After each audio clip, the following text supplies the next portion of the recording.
सुप्रभात बच्चों, आप सभी का स्वागत है मेरे चैनल पाठशाला में। बच्चों, लास्ट की वीडियोस में पाठ नंबर 12 जिसका नाम है किताबों की दुनिया, ये है कि पाठ एक कविता है। इस पाठ की व्याख्या हो चुकी है और साथ ही साथ उसकी दूसरी वीडियो में हम इसका अभ्यास कार्य कर चुके हैं और इसके प्रश्न नंबर 3 तक हम कर चुके हैं, लेखनी से जो भाग था। आज की इस वीडियो में हम करेंगे इसके प्रश्न नंबर 4 और 5 करेंगे, ठीक है। इसका प्रश्न नंबर जो 4 है बच्चों, वो है निम्नलिखित प्रश्नों के उत्तर एक शब्द या वाक्य में दीजिए। आपको एक शब्द या एक वाक्य में इन प्रश्नों के उत्तर देने हैं। इसमें सबसे पहला जो प्रश्न है उसमें पूछा गया है कि किताबों की दुनिया में कवयित्री को कौन सा खजाना मिला है। इसका उत्तर होगा किताबों की दुनिया में कवयित्री को ज्ञान रूपी खजाना मिला है, ठीक है। मैंने यहाँ पर सिर्फ मेन आंसर लिख दिया है। आप लोग जब लिखेंगे अपनी नोटबुक में लिखेंगे या जब अगर आप एग्ज़ाम में इसका अगर ये क्वेश्चन आ जाता है तो जब आप इनके आंसर लिखेंगे तो आप एक पूरा वाक्य लिखेंगे। किस प्रकार से कि किताबों की दुनिया में कवयित्री को ज्ञान रूपी खजाना मिला है, ठीक है। मैंने सिर्फ मेन आंसर इसलिए लिखा है क्योंकि मुझे पढ़ाने में थोड़ा सा आसान होता है और मुझे समझाने में थोड़ा सा आसान होता है, ठीक है। ख है प्रश्न, समुद्र में कवयित्री ने क्या क्या देखा। समुद्र में कवयित्री ने मछली, मगर, घड़ियाल आदि जीव देखे। ये सब देखे थे ना कवयित्री ने, ऐसा आया है ना कविता में। ग है प्रश्न, वे कौन सी जगह थी जहाँ किताबों ने तो घुमा दिया जबकि वास्तविक जीवन में वहाँ घूमना बहुत मुश्किल था। तो ऐसी कौन कौन सी जगह थी। जंगल और समुद्र की गहराई, जहाँ किताबों ने तो घुमा दिया था जबकि वास्तविक जीवन में वहाँ घूमना बहुत मुश्किल था, ठीक है। जंगल और समुद्र की गहराई में।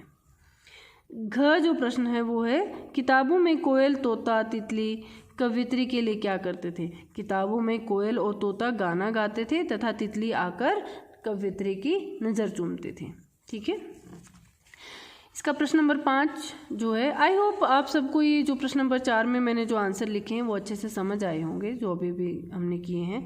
अगर फिर भी किसी बच्चे को थोड़ा बहुत डाउट है तो वो मुझे कमेंट बॉक्स में लिखकर पूछ सकता है, ठीक है। अब हम करेंगे इसका प्रश्न नंबर 5। प्रश्न नंबर 5 क्या है, इसमें आपको करना है कि निम्नलिखित प्रश्नों के उत्तर 2-3 वाक्यों में दीजिए, ठीक है। इसका प्रश्न नंबर क है, कविता के आधार पर बताइए कि किताबों ने कवयित्री को कहाँ कहाँ पर घुमाया है। कि यानी कि कविता में जिन जिन जगहों का वर्णन किया गया है, जिन जिन स्थानों का वर्णन किया गया है, आपको उसी के आधार पर बताना है कि कवयित्री कहाँ कहाँ पर घूमी है किताबों के माध्यम से। इसका उत्तर होगा किताबों ने कवयित्री को जंगलों और समुद्र की गहराइयों तक घुमाया। किताबों के संग जंगल में घूमते हुए कवयित्री ने ऐसे ऐसे जंगल देखे जहां भूमि तक दिखाई नहीं देती थी। किताबों ने ही कवयित्री को समुद्र के चमत्कारी जीव जैसे मगर, घड़ियाल और मछली को दिखाया, ठीक है।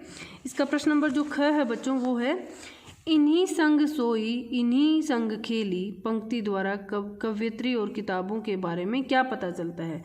इनकी इस लाइन से हमें क्या पता चलता है कवयित्री और किताबों के बारे में। इसका उत्तर होगा इन्हीं संग सोई, इन्हीं संग खेली पंक्ति द्वारा कवयित्री और किताबों के बारे में पता चलता है कि किताबें कवयित्री की सच्ची साथी हैं।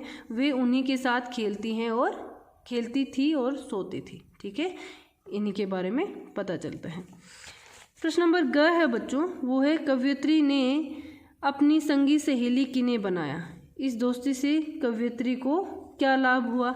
इसका उत्तर होगा कवयित्री ने संगी सहेली किताबों को बनाया। इस दोस्ती से कवयित्री को ज्ञान रूपी खजाना मिला, ठीक है। जय के नीचे नुक्ता आएगा, खजाना, ओके। ज्ञान रूपी खजाना मिला है कवयित्री को किताबों को अपनी संगी सहेली बनाने से, ठीक है। प्रश्न नंबर जो घ है बच्चों वो है, इस कविता द्वारा आपने जो सीख ग्रहण की उसे अपने शब्दों में लिखिए, ठीक है। इसका उत्तर है किताबों की दुनिया हमें किताबों के महत्व को बताती है। पुस्तकें जानकारी का भंडार हैं एवं सच्ची साथी भी हैं। यह कविता हमें सीख देती है कि पुस्तकों के माध्यम से हम उन क्षेत्रों के बारे में ज्ञान प्राप्त कर सकते हैं जो आम जीवन में संभव नहीं है।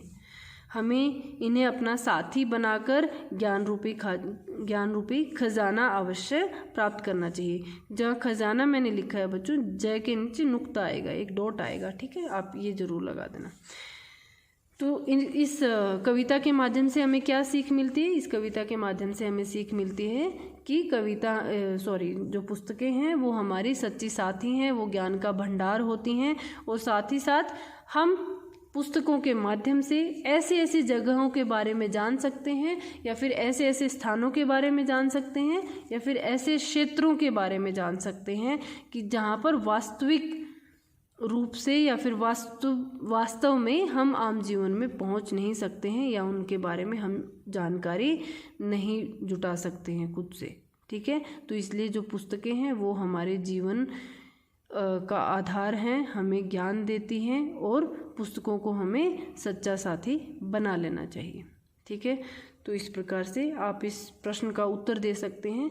जो मैंने लिखवाया है आप ये भी आंसर लिख सकते हैं, या फिर जो मैंने लिखवाया है उससे आप आइडिया लेके अपने शब्दों में भी लिख सकते हैं, कि ज़रूरी नहीं है कि जो मैंने लिखवाया है आप उसी को वर्ड टू वर्ड लिखें, ठीक है। बच्चों को खुद से प्रश्नों के उत्तर देने आने चाहिए और उन्हें कोशिश भी करनी चाहिए, ठीक है। आज के लिए हम इस वीडियो में सिर्फ इतना ही करेंगे बच्चों। Thank you so much.